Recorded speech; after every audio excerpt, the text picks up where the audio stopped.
탕감에 비웁니다. 그 말을 우리가 뒤집어서 얘기를 하면 빚의 탕감을 받아본 경험 없는 사람은 죄 용서에 대해서 아는 바가 별로 없다고 얘기할 수도 있는 거죠. 삭개오 같은 사람, 예수님 따른다고 그랬을 때 이 사람 제일 먼저 그런 얘기를 합니다. 내가 누군가한테 떼먹은 거 있으면 4배로 쳐서 갚겠다. 그러니까 초대교회에 예수를 따랐던 제자들은 예수를 따르기 위해서는 절대절명으로 요구되었던 것이 뭔지를 다 알고 있었어요. 자기가 남에게 빚 문제, 주님으로부터 1만 달란트 탕감 받았다면 자기가 100데나리온 갖고 남들을 쥐고 흔들면 안 된다라는 것을 직관적으로 알고 있었어요. 삭개오가 그 얘기를 합니다. 그리고 예수님 앞에 와서 따라보겠다고 했던 부자 관원 얘기 아시죠? 어떻게 하면 주님 따라갈 수 있겠습니까? 가진 거 다 팔고 가난한 자들을 주고 와라 했더니만 이 사람이 못 따르잖아요. 자기 재산이 많은 거로 슬퍼하며 돌아갔다. 왜 그랬을까요? 예수님 웬만하면 돈 많은 제자를 좀 곁에 두셨으면 뭐 이렇게 좋은 사업 많이 하셨지 않겠습니까? 그죠? 그럼에도 불구하고 예수 공동체에 참여하기를 원했던 모든 사람들이 명확하게 알고 있었던 사실은 내가 예수를 따르려면 적어도 내가 남에게 빚을 덩어리로 붙잡고 내가 그분을 쫓아갈 수는 없다. 이거 다 해결하고 가야 돼. 와서 다 자기 재산 팔고 정리정돈 다 하고 가난한 자를 다 섬기고 따라가든지 땅을 자기가 갖고 있었던 거 되돌려 준다든지 이 일들이 그리고 사도행전에 보면은 뭐 초대교회 유무상통했던 얘기들 있죠. 기록 자세히 한번 들여다보십시오. 보통 땅을 팔고 자기 재산을 내놓습니다. 그거 가지고 뭐합니까? 소위 말하는 빚 탕감해주고 그 다음에 땅 자기가 불이하게 갖고 있었던 걸 돌려주는 겁니다. 그러니까 희년이 구약적인 의미에서 명시적으로 그렇게 언급되고 있지 않지만 사실 이 희년의 맥락에서 보지 않으면 왜 이 사람들이 이런 행동을 하는지 잘 납득이 안 되는 일이 참 많이 벌어지는 거죠. 절대 초대교회의 예수 공동체 제자들의 따르기를 원했을 때 요구가 수위가 낮지 않습니다. 우리가 예수를 따를 때 어떤 대가를 각오하고 따르기를 시작해야 되는지 신약에서도 절대로 그 기준을 떨어뜨리지 않는다. 희년 정신은 여전히 살아있다 하는 것을 기억할 수가 있겠습니다. 신약 성경뿐만 아니고요. 사실 기독교 역사에 특별히 부채 문제와 관련해서는 어느 시대나 고리대금업을 아주 부정적으로 봅니다. 저도 자료를 좀 찾아보니까 연구하신 분들이 좀 있더라고요. 예를 들어서 뭐 초대 교부들, 우리가 아는 사람 많진 않잖아요. 뭐 어거스틴 정도. 초대 교부들 굉장히 이 고리대금하는 거, 그 다음에 부동산 투기하는 거를 갖고 굉장히 질타를 했습니다. 왜냐하면 그 당시 로마가 부동산 투기의 고리대금으로 굉장히 유명했거든요. 지금 인류 역사의 최고의 부동산 부자가 바로 로마 사람입니다. 그래서 땅을 연이어 사고 뭐 집에 가서 막 방화해가지고 남의 집에 불 질러 놓고 빨리 땅 팔아라 뭐 이런 방식으로 해서 어마어마하게 부동산으로 부를 일구고 그다음에 고리대금업으로 부를 쌓았던 게 로마의 역사이기 때문에 초대교회 교부들은 그 로마가 저것 때문에 망한다 하는 그런 질타를 굉장히 많이 남겼죠. 중세시대 넘어가서 종교개혁 시대와 마틴 루터 같은 사람은 특별히 고리대금업에 대한 기록을 많이 남깁니다. 이거 안 된다. 크리스찬 고리대금 하면 안 된다. 가능하면 이자 안 받는 게 좋은데 어쩔 수 없이 우리가 해야 된다면 6% 아래 그러니까 저리로 빌려주고 하는 정도로 그쳐야지 고리대금업 안 된다 하는 게 기본적으로 종교개혁자들도 지켜왔던 원칙이고요. 이게 깨진 건 굉장히 이후입니다. 주로 이제 영미권에서 양쪽 양자 간의 계약만 하면 이자율에는 제한이 없다라는 생각들을 하게 된 것은 비교적 최근으로 들어오면서 벌어진 일이라는 거죠. 그 이전에 종교적으로 어떤 강력한 고등종교가 있는 어떤 종류의 문명권에서도 고리대금업은 아주 부정적으로 평가됐습니다.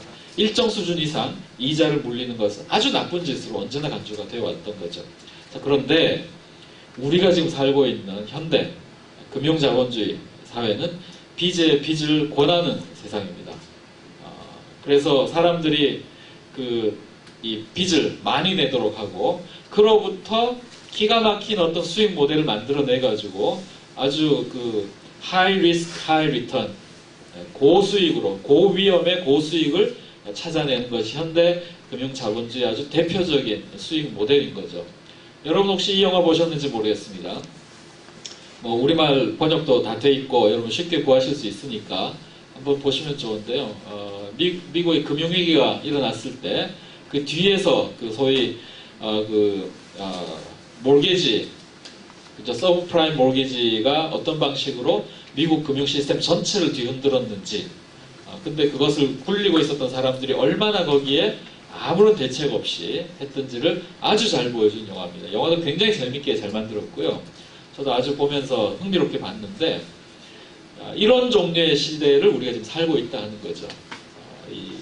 우리가 사는 시대의 금융자본주의는 사람들을 빚으로부터 보호해주고 고리대금업을 금지하고 사람을 보호한 시스템이 아니라 빚을 더 많이 내도록 하고 그 위험도를 높이면서 그로부터 더 고수익을 얻는 것을 아주 즐기고 있는 이런 시스템 속에 우리가 지금 들어와 있다 하는 겁니다. 이게 문제다라는 걸 보면서 사람들이 이걸 넘어서기 위한 다양한 상상력을 발휘합니다. 그 중에 우리가 희년과 관련해서 생각해 볼 수 있는 몇 가지, 롤링 주빌리라고 들어보셨을 겁니다. 사람들 대출해주고 나서 아주 높은 이자를 받으면서 사람들을 파산시키거나 아니면 이 도무지 신용불량에서 헤어나지 못하도록 만드는 거 끈짝 해서 미국에서 아큐파이 월스트리트 운동했던 사람들이 이 롤링 주빌리라는 운동을 시작을 합니다. 부실 채권 다 사가지고 소각시켜버린다는 거죠. 우리가 뭐 100만 원을 빚을 졌을 때 이게 일정 정도 추심하다가 그 추심기간을 넘길 때는 1%에서 10% 가격에 넘긴다는 거죠. 100만 원짜리 채권이 만 원에서 10만 원 사이에 팔린다는 겁니다. 그럼 이 사람들이 이걸 사가지고 돈을 받아내면 절반 깎아주겠다 해서 50만 원만 받아도 만 원 주고 자기들이 샀으면 엄청난 고액의 수익을 남기는 비즈니스가 돼 있다는 거죠. 그러니까 롤링 주빌리는 이게 너무 문제다. 이건 정말 기만적이다 하는 면에서 그 부실채권 우리가 사서 태워버리겠다 하는 운동입니다. 한국에서도 이 운동 성남시하고 몇몇 단체들 또 그 성남 쪽에 뭐 교회라든지 또 불교 쪽에서 참여하면서 최근 몇 년 사이에 상당한 성과를 보이고 있고요. 물론 지금 우리가 같이 하고 있는 이 일은 이제 이 롤링 주빌리가 진행되는 과정 속에서 이것을 만으로는 충분치 않다. 상징적인 의미는 있지만 좀 더 제대로 사람들에게 좀 혜택이 가고 성과를 내자 하는 취지로 지금 이 운동들 기획을 하고 있습니다. 이것 말고 서구에서 하던 주빌리 2000라는 캠페인도 있었습니다. 서구가 제3세계에 대해서 갖고 있는 빚, 채권 깎아줘야 된다, 탕감해줘야 된다 하는 게 2000년 되기 이전 90년대 내내 진행이 됐습니다. 그래서 뭐 영국, 미국의 정치인들에게 그 당시 이제 G8 회의할 때 한 7만 명씩 8만 명씩 몰려가서 시위하면서 제3세계 외채를 굉장히 많이 떨어뜨렸던 그런 캠페인을 펼친 게 있죠. 이게 다 지금 주빌리 정신, 희년 정신에서 자극을 받은 겁니다. 이거 하셨던 분들은 크리스찬도 있고 아닌 분들도 있는데 어디서 이렇게 희년의 정신이 이 사람들의 인사이트를 줬는지 모르겠어요. 근데 오히려 기독교인들이 더 주도적으로 했으면 더 멋있었을 텐데 보면은 크리스찬들이 아니지만 성경에서부터 이런 인사이트를 찾아서 일반인들이 참 멋진 운동들을 참 많이 해준 것을 볼 수가 있습니다. 아마 오늘 많이 이야기된 희년은행에 관련된 사례로는 스웨덴의 JAK 은행이라는 게 있습니다. 이건 네덜란드 농민들이 농사 짓다가 필요해서 돈을 빌렸는데 이 뭐 이자나 이런 것 때문에 농지를 차압되는 당한 일들이 막 생겨요. 그러니까 이 농민들이 화가 나가지고 이 은행에 돈 빌리지 말고 우리가 직접 신용협동조합을 만들자 해서 무이자 대출을 해줄 수 있는 걸 만들게 됩니다. 그게 JAK 은행인데 원래 신용협동조합 같은 형태인 거죠. 네, 네덜란드에 시작돼서 지금 스웨덴에서는 굉장히 큰 규모로 거대한 규모의 자산을 운영을 하고 있고 또 회원들이 자원봉사로 운영을 하면서 무이자 대출을 해줄 수 있는 뭐 굉장히 혁신적인 그런 시스템을 선보이고 있습니다. 아마 이번에 이 희년은행도 여기서 굉장히 많은 인사이트를 얻은 것으로 듣고 있습니다. 경제라는 것, 우리가 이코노미라고 이야기를 할 때 이 경제라는 것은 우리가 모두가 생각하기를 이거는 머니메이킹이다. 돈벌이 하는 것. 돈을 많이 어떻게 벌 것이냐 하는 게 경제다라고 생각을 하는데, 원래 처음 이 단어를 썼던 그 아리스토텔레스가 오이코노미아라고 이야기를 할 때에는 이 의미가 머니메이킹이 아니고 살림살이로 옮겨야 마땅하다.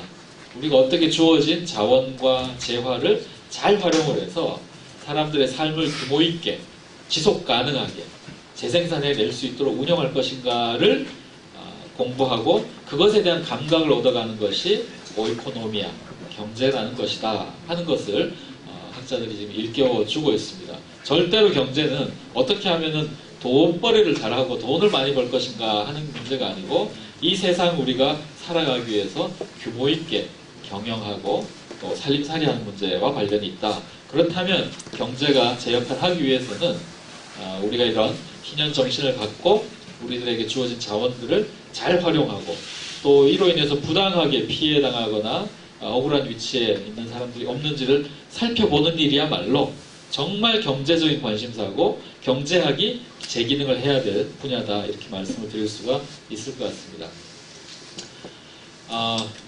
이 일을 하기 위해서는 사회적 상상력이 필요합니다. 여러분, 우리가 자기가 상상도 못한 일을 실천할 수는 없습니다. 우리의 상상력이 한 100 정도는 돼야 한 10 정도 실천할 텐데 10도 상상을 못하면 하나도 실천 못하죠. 지금 우리가 희년의 이야기를 하고 사회적 상상력을 강조한 이유는 우리 상상력의 사이즈를 먼저 키우자. 할 수 있는 최대치까지 한번 상상해보자. 이게 벌어지면 얼마나 멋있을까, 좋을까. 뭐 꿈이라고 자꾸 막 그러지 말고 일단 한번 우리 상상할 수 있는 데까지 한번 가보자 하는 거죠. 그리고 그 가운데서 이 상상을, 이 꿈을 실천으로 옮길 수 있는 몇 가지 포인트들을 찾아낼 수 있다면 우리 뭔가 좀 변화를 만들어 볼 수 있을 것이다 생각을 합니다. 유토피아에 대한 꿈은 다 낭만적이라고만 얘기를 하죠. 유토피아란 아무데도 없다라는 뜻이다, 이렇게 우리가 많이 생각을 하는데요. 유토피아의 앞에 유 대신에 이유를 붙이면 좋은 곳, 즐거운 곳, 이런 뜻으로 또 바뀝니다. 유토피아는 아무데도 없는 곳으로 보면 굉장히 부정적인 의미가 되고요. 좋은 곳, 멋진 곳, 이렇게 생각을 하면 우리 상상력을 자극하는 그런 역할을 하게 됩니다. 그럼 우리가 유토피아적 상상력 잃어버리면 안 된다고 생각을 하고요. 희년의 정신이야말로 오늘날 우리 시대에서 이 우리로 하여금 유토피아적 꿈을 꾸게 만드는 굉장히 중요한 자극이 될 수 있다. 저는 이매진 주빌리가 필요하다고 생각을 합니다. 그래서 마지막으로 책 광고만 하고 내려갔는데 올 초에 저술된 어마어마한 이 책입니다. 출판계가 강타할 것으로 믿어 의심치 않는데 아직 발동이 안 걸렸습니다. 이매진 주빌리고요. 그 옆에 있는 책은 아마 책 보신 분들이 꽤 있으시거나 오늘도 여기 뭐 번역진으로 참여하신 분이 계실지 모르겠는데, 전환의 회복력이라고 상당히 희년에 관심을 갖고 있는 분들이 여기 필진으로 많이 들어가 있죠. 외국 사례입니다. 이것을 번역하는데 팀으로 번역을 하셨고 소개를 했는데, 저도 책을 쓸 때 굉장히 많이 참고를 했고요. 우리가 지금 뭐 새로운 운동을 할 때 사실 개념 가르쳐주고, 그죠? 논리적으로 설득하고, 이거 쉽지 않잖아요. 근데 운동이라는 건 어떻게 시작되느냐?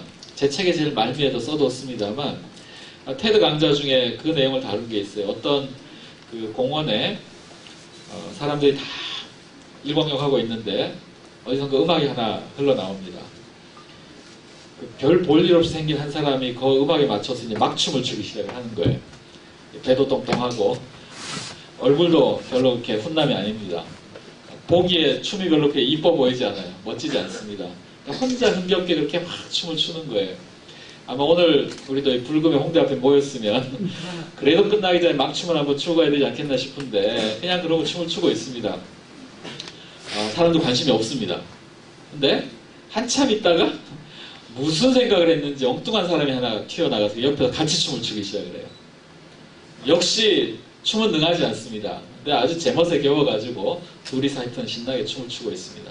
사람들이 이제 물끄러미 보는 거죠. 쟤네들 뭐 하는 거야? 뭐래? 근데 드디어 제3의 인물이 가세를 합니다. 그러면 3의 법칙이라고 있습니다. 인간들은 대세추종적이기 때문에 세 명이 뭔가를 하기 시작을 하면 이 뭔가 지금 흐름이 바뀌고 있다. 대세가 지금 형성되고 있다라고 직감적으로 느낍니다. 세 사람이 춤을 추기 시작을 하니까요. 사람들이 이제 막 달라붙기 시작을 해요. 우 나와서 같이 달라붙고 해서 결국은 한 수십 명이 같이서 군무를 추는 장면으로 진행이 되는데 그 내용을 보면서 우리는 어떻게 운동을 시작할 수 있는가 분석을 했더라고요. 처음에는 막 춤추는 미친놈이 하나 있어야 됩니다. 이 사람은 약간 또라이라 해야 돼요. 주변의 시선에 신경을 안 쓰고 때로는 혐오감을 줄 수도 있는데 어쨌든 자기 멋에 겨워서 춤을 출 수 있어야 됩니다. 근데 이 한 사람 갖고 운동이 안 돼요. 뭔가 운동이 되려면 최초의 추종자를 얻어야 된다고 합니다. 저거 춤추는 걸 보고 그거 좋다고 생각을 하는 약간 좀 역시 이상한, 그러나 애초에 막춤을 출 용기는 없었으나 누군가 추는 막춤을 보면서 나도 저거 같이 하면 재밌겠다고 느끼는 최초의 추종자가 필요하다는 거죠. 그 둘이서 열심히 춤을 추고 있으면은 어딘가에서 제3의 확산자가 나타납니다. 3명만 되면 우리는 세상을 들었다 놨다 할 수가 있게 되는 거죠. 이매진 주빌리라는 책을 쓰면서 저는 저보다 앞에서 막춤을 추었던 그 희년운동의 선배들을 많이 압니다. 제가 옆에서 봐도 저건 춤이 별로 이뻐 보이진 않는다는 생각을 많이 했고요.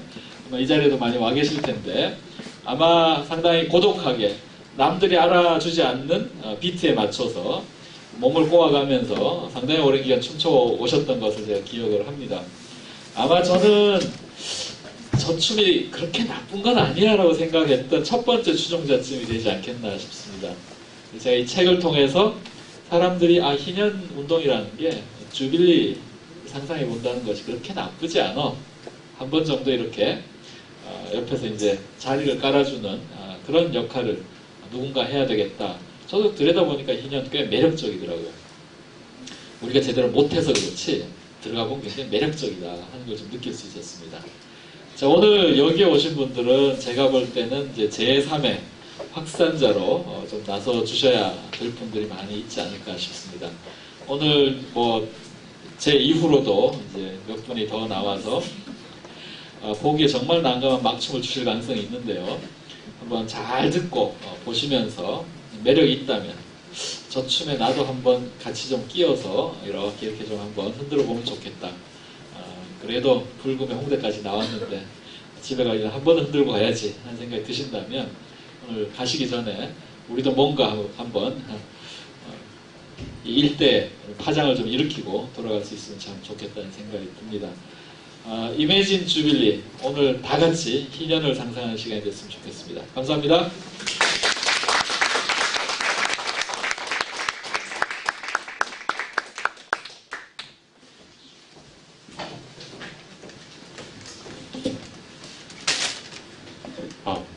네, 안녕하세요. 저는 여기 방금 전에 소개가 나왔던 안정권이라고 하고요. 두 번째 막춤을 출 사람입니다. 실제로 저는 두 번째 희년의 막춤을 추는 사람입니다. 왜냐면은 제가 희년이라는 개념을 처음에 알게 된 게 이제 벌써 20년 가까이 됐는데요. 제 나이는 추측하지 마시고요. 그 시절에 보면 이제 그때도 양희성 대표님이 이제 저보다 먼저 막춤을 추고 계셨고, 그래서 이제 그 첫 번째고 제가 이제 두 번째 정도 진짜 그 시기가 되고요. 저는 그 이후로도 조금 다른 영역에서 계속 이제 제 나름대로 막춤을 추고 있다고 생각을 합니다. 아마 오늘 제가 두 번째, 첫 번째 그 발표하신 거에 이어서 조금 더 자세하게 희년은행의 베일을 조금씩 저희가 벗겨갈 텐데요. 두 번째 베일을 벗기는 역할을 이제 제가 맡게 된 것도 아마 그런 이유일 텐데요. 저는 아주 제가 지금 하는 일은 이제 제가 여기 나오게 된 이유도 그걸 것 같은데, 제가 하는 일은 슬로워크라는 작은 회사에서 CSO라는 역할을 맡고 있습니다. 아마 여기 오신 분들이 다 처음 들으셨을 거고요. 그런 이름을. 그리고 저는 이제 당신은 어떤 일을 하시나요? 라고 했을 때, 어떤 자격이 있나요? 라고 했을 때 인권노동심사원이라는 자격을 가지고 하고 있습니다. 그것도 거의 처음 들어보셨을 거예요. 이제 그런 게 어떤 거냐면, 아까 그 CSO라는 것은 지속가능성 책임자라고요. 회사 내에서 CFO, 재무책임자 이런 게 있잖아요. 지속가능성 책임자는 하는 역할이 뭐냐면 회사가 너무 이윤 추구만 하러 가지 않는지, 회사가 너무 비인간적으로 되지 않는지, 회사가 환경을 파괴하고 인권을 착취하고 노동자들을 기계처럼 다루고 도구처럼 다루지 않는지 그것만을 책임지고 일하는 사람입니다. 우리나라 기업들 중에는 이제 없어서 제가 지금 그 역할을 작은 기업에서부터 한번 해보고 있는 거고요. 그러면서 저는 이제 사회, 소위 소셜이라고 하죠. 사회 영역에서 관심이 많아서 이제 어떤 사회적인 목적을 가지고 있는 이제 비즈니스나 이런 데들을 도와주고 있는 역할을 하고 있고요. 그래서 지금 조금씩 베일이 벗겨질 신현은행에 대해서도 제가 지금 인큐베이터로 도움을 주고 있습니다. 그리고 그보다 먼저는 이제 그 앞선 이제 신현은행을 만들고 지금 노력하고 계시는 그 신현함께의 운영위원으로 참여하고 있고요. 그래서 좀 얘기를 시작해 볼 텐데요. 제목을 안 보여드렸군요. 제목은 조금 더 구체적이게 됐죠. 신현은행이 과연 이 시대에는 신현이라는 것이 성경에 어떻게 나와 있고 과거에 어떻게 됐고 지금도 어떤 의미를 가지냐면 그게 신현은행과 함께 엮어졌을 때 과연 어떤 의미를 가지고 있는지에 대해서 설명을 드리겠습니다. 앞에서 이제 잘 이렇게 딱 맞춰서 얘기를 해주셨는데요. 신현의 그 3대 실천 영역은 토지, 사람, 부채죠. 제가 이제 그 말씀을 드리고 싶은 것은 신현은행을 지금 만들고 준비시켰던 신현함께라는 단체는 30년이 넘게 토지 정의를 신현정신, 신현사상에 근거해서 실천해온 단체입니다. 남들이 미쳤다고 할 때, 죄송합니다. 남들이 저건 말도 안 돼, 미쳤어 라고 할 때 여러 사람들이 꿋꿋이 기도하면서 마음을 모아서 지금까지 이어오고 앞으로도 계속 이어갈 단체입니다. 첫 번째 희년의 영역에 대해서 지금 30년이 넘게 해온 거고요. 두 번째 희년의 영역은 사람이죠. 자유와 해방. 저는 그렇게 생각하는데요. 이것은 저 같은 사람이 신현의 정신을 가지고 또는 여기 오신 여러분들 같은 사람이 신현의 정신을 가지고 사람의 해방, 또 어떤 구체적으로 노동 문제라든지 인권의 문제라든지 그런 문제에 대해서 뛰어들고 있는 모든 사람들, 그게 국제개발 영역이든 비즈니스 영역이든 아니면 뭐 종교의 영역이든 간에 사회운동의 영역이든 간에 그런 모든 사람들이 두 번째 신현의 정신을 두 번째 영역에서 실천하고 있다고 생각합니다. 신현함께도 물론 그것들을 하고 있고요. 이제 신현함께가 새롭게 하는 세 번째, 바로 부채에 관련된 겁니다. 좀 더 넓혀서 금융자본, 돈의 흐름에 관련된 겁니다. 성경에 보면은 이제 그 구약의 많은 희년의 정신들을 예수께서 이제 나사렛 어떤 그 회당이라고 하죠. 거기서 이제 내가 이제 소위 예수께서 활동을 시작하시면서 나는 이렇게 활동을 하겠다. 내가 활동하는 의미는 이것이다라고 선언하신 것이 바로 여기 여러분들이 보시는 누가복음 4장의 말씀인데요. 보시면은 뭐 다 읽으실 필요 없고 여기 계신 분들은 다 아실 테니까요. 핵심은 그것이죠. 포로된 사람들에게 해방을 선포하고 눈먼 사람들에게 눈뜸을 선포하고 억눌린 사람들을 풀어주고 은혜의 해, 여기서 은혜가 희년입니다. 은혜의 해를 선포하게 하겠다. 내가 그렇게 하겠다. 이게 너희들 귀에 응했다. 이루어졌다. 라고 이제 얘기를 하는 거거든요. 이것이 그 시대만의 것이 아니라 신현은행은 지금도 이것이 선언될 수 있고 선포될 수 있다고 믿습니다. 부채, 금융의 영역에서요. 그러면은 하나 생각해 볼까요? 오늘날 포로된 사람, 눈먼 사람, 억눌린 사람, 가장 두드러지게 그런 상태에 있는 사람은 누구일까요?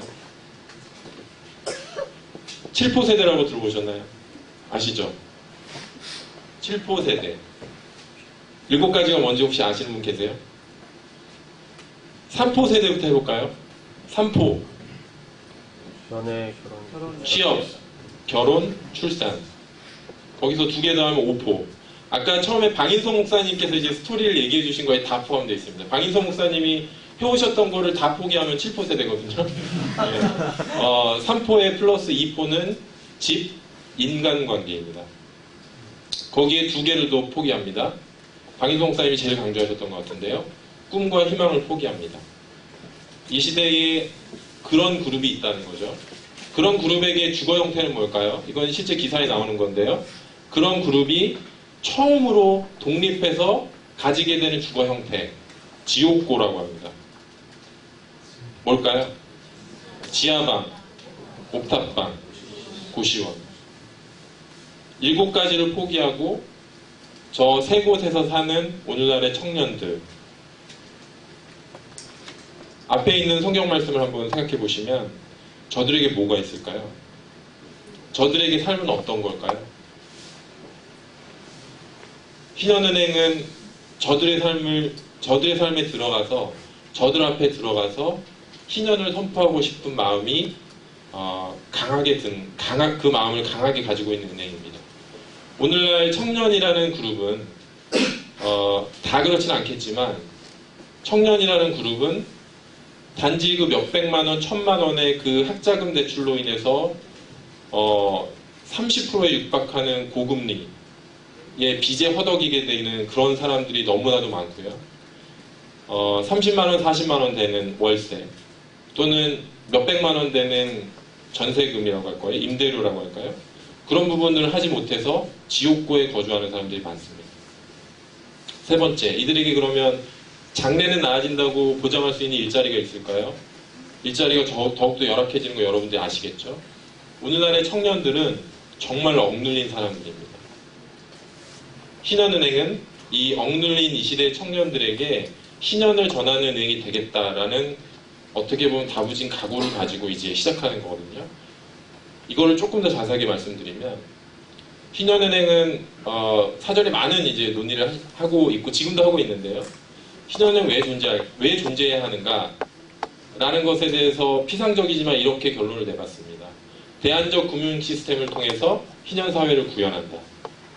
그것은 아주 먼 어떤 하나의 도달해야 되는 지점의 목표가 아니라 소위 미션이라고 하죠. 그냥 존재하는 한 희년은행을 앞으로 계속 대안적 금융 시스템을 통해서 희년을 선포하고 희년사회를 구현하는 역할을 해나갈 겁니다. 그 해나가는 미션 안에서 눈에 보이는 비전은 뭘까요? 눈에 보이는 비전은 뭘 정했냐면요. 가능한 한 많은 청년이, 할 수 있는 한 많은 청년이 희년은행을 통해서 빚과 생계 문제에서 해방되는 것. 그것을 목표로 하고 나아가기로 이제 결정을 한 거죠. 이런 은행을 많이 보시지 못했을 거예요. 시중은행과 워낙 다르니까요. 시중은행과 특히 뭐가 다를까? 예, 잘 안 보여서 뒤를 좀 돌아보면서 하겠습니다. 일반적인 은행은 아시겠지만 이윤 추구가 목적인 은행이죠. 예, 은행도 기업이고 은행도 돈을 통해서 돈을 버는. 아까 그 양희송 대표님께서 말씀하셨던 굉장히 사회적으로 부정의하다고 할 수도 있고 발달된 사회에서는 과거에도 계속 금했던 그런 부분이죠. 돈을 통해서 돈을 버는 이윤을 추구하는 은행입니다. 하지만 희년은행은 이제 시작하지만 가지고 있는 뜻은 희년정신의 실천이 목적인 은행입니다. 기업이 이윤 추구보다 높은 목적이 가능할까요? 이윤 추구가 최고 목적인 기업에만 계셨던 분들은 불가능하다고 생각할 겁니다. 하지만 저는 가능하다고 생각합니다. 제가 하는 일이 그런 회사들을 수집하는 일이거든요. 이윤 추구보다 높은 목적을 가지고 있는 기업들. 일반적으로 보이지 않지만 여기저기에 꽂혀있는 그런 기업들. 희년은행은 그런 은행을 추구할 것 같습니다. 두 번째는요. 일반 기업들은 돈이 사람을 착취하는 약탈적 금융이죠. 결국은 이윤을 추구하기 위해서 돈을 빌려주고 또 뭔가 수익을 남기기 위한 좋은 자산으로서의 어떤 돈을 받고 그런 것들을 하지 않습니까? 하다 보면은 이제 결국 돈이 사람을 착취하는 그런 이제 금융의 형태가 되고 그것이 이제 지금 많은 문제들을 일으키는데요. 신한은행이 추구하는 것은 돈이 사람을 살리는 회복의 금융. 이거는 위에 거랑 연결되는 거죠. 목적이 이윤 추구가 아니라 희년을 추구하는 거, 희년의 사회를 구현하는 거기 때문에 그것을 구현하기 위해서 희년은행에 모아지는 돈들은 사람을 살리는 것으로 가겠다. 그런 것들을 구현해내겠다라는 것에 그것이 희년은행의 의지고요. 세 번째, 빚진 자가 모든 책임을 지는 시스템. 빌릴 때부터, 그러니까 우리가 은행에 저축하는 사람도, 은행에서 대출을 받는 사람도 생전 처음 보는 사람을 만나지 않습니까? 은행의 직원. 그러니까 이름표가 달려있는 거죠. 그런 사람들과 관계를 유지하는 거, 뭐 대출을 받았는데 그 사람과 깊은 관계를 유지하는 경우가 있으세요? 혹시 뭐 남자 여자인데 서로 눈이 맞아서 결혼하는 케이스는 전 세계에 있을 수 있겠지만 기본적으로는 빚진 자가 뭐든지 서로 관계를 두지 않고 돈 거래 관계에만 있는 거죠. 결국은 빚진 자가 모든 책임을 지는 시스템. 빚을 졌으면 갚아야지 라는 약탈적 금융의 대표적인 형태로 나타나는 그런 시스템을 갖고 있는 겁니다. 신한은행은 그렇게 가지 않는 것을 목적으로 합니다. 신한은행을 통해서 빚을 지는 사람, 대출을 받는 사람, 그리고 신한은행의